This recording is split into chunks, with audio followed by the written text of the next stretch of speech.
A lot of people like to think that they made decisions logically or rationally. It's not true. So you connect with the right people and really weird shit happens.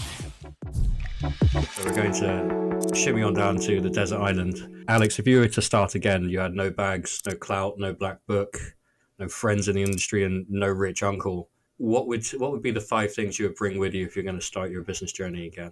I would bring the top books possible. So I would probably bring all the books that can help me give as much wisdom as possible from, invisible mentors.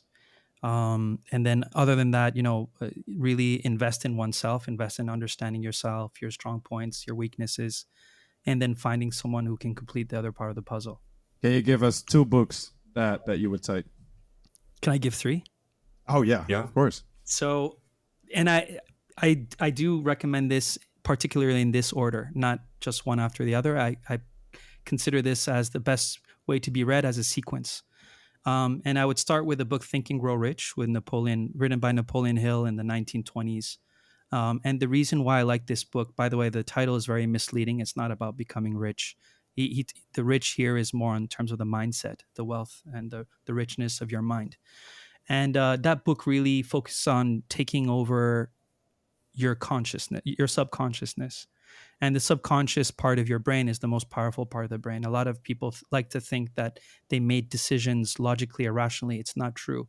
We actually try to validate those decisions with logic from the neocortex. So Think and Grow Rich, number 1, just for you to master your mind and create the law of attraction and the right wavelengths so you connect with the right people and really weird shit happens. That's maybe for a future podcast. I can share some freaky stories with you guys. And then the second part, I would go for How to Win Friends and Influence People. Actually, before How to Win Friends and Influence People, I would go for The 7 Habits of Highly Effective People with Stephen Covey. Why? Because once you control the mind, what are the principles and values that you can learn for yourself to go from being dependent to independent to interdependent as an effective leader, right? So brain, yourself, and your skill set. And then third, how to win friends and influence people so that you can use that with other people. So more on the social psychology side and relationship side. So that's why I like that order. You format your brain, then you add CPU to yourself, and then you can connect to the internet and other potential devices.